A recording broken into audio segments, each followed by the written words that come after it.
একটা বিষয় জানা প্রয়োজন, জাপানি বা জাইকা ঋণ বহু বছর থেকে আর উৎসববন্দী নয়, আনটায়। এতে জাপানি ঠিকাদার নিয়োগ বা জাপানি পণ্য কেনার বাধ্যবাধকতা নেই।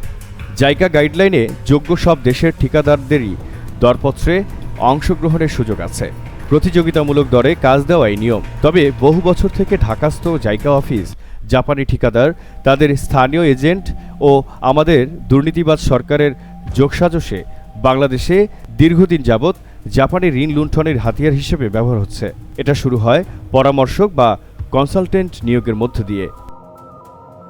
এখানে দুর্নীতিবাজ মন্ত্রী ও সরকারি কর্মকর্তারাই জড়িত থাকায় মূল্যায়নে জালিয়াতি করে জাপানি ছাড়া অন্য দেশের কনসালটেন্ট নিয়োগ হতে দেয়া হয় না। হাসিনার আমলে মেট্রোলাইন ৬-তে নিপ্পন কই জালিয়াতি করে কনসালটেন্ট হয়েছে। তারপর থেকে সব প্রকল্পেই এরা কনসালটেন্ট আছে। যদিও নামে এরা কনসালটেন্ট, সব কাজ করে সাব কনসালটেন্ট, যাদের সিভি দেখিয়ে নিপ্পন কই প্রস্তাব দিয়েছে চুক্তির পর তাদের প্রায় সকলকে বদল করে কম ফিতে কম অভিজ্ঞ অজাপানি পরামর্শককে প্রতিস্থাপন করেছে। আবার দরপত্র দলিলে জাপানি ঠিকাদাররা তাদের দেশীয় কনসালটেন্টকে দিয়ে দরপত্রে এমন সব শর্ত যুক্ত করায় যাতে অন্য দেশের ঠিকাদারদের পক্ষে অংশগ্রহণ সম্ভব হয় না। জাপানি ঠিকাদাররা একচেটিয়াত্বের সুযোগে প্রাক্কলনের দ্বিগুণ দর দেয় এবং জাপান সরকারকে দিয়ে বাংলাদেশ সরকারকে চাপ দিয়ে উচ্চ দরে চুক্তি করতে বাধ্য করে। দুর্নীতিবাজ মন্ত্রী আমলারাও এতে লাভবান হয়।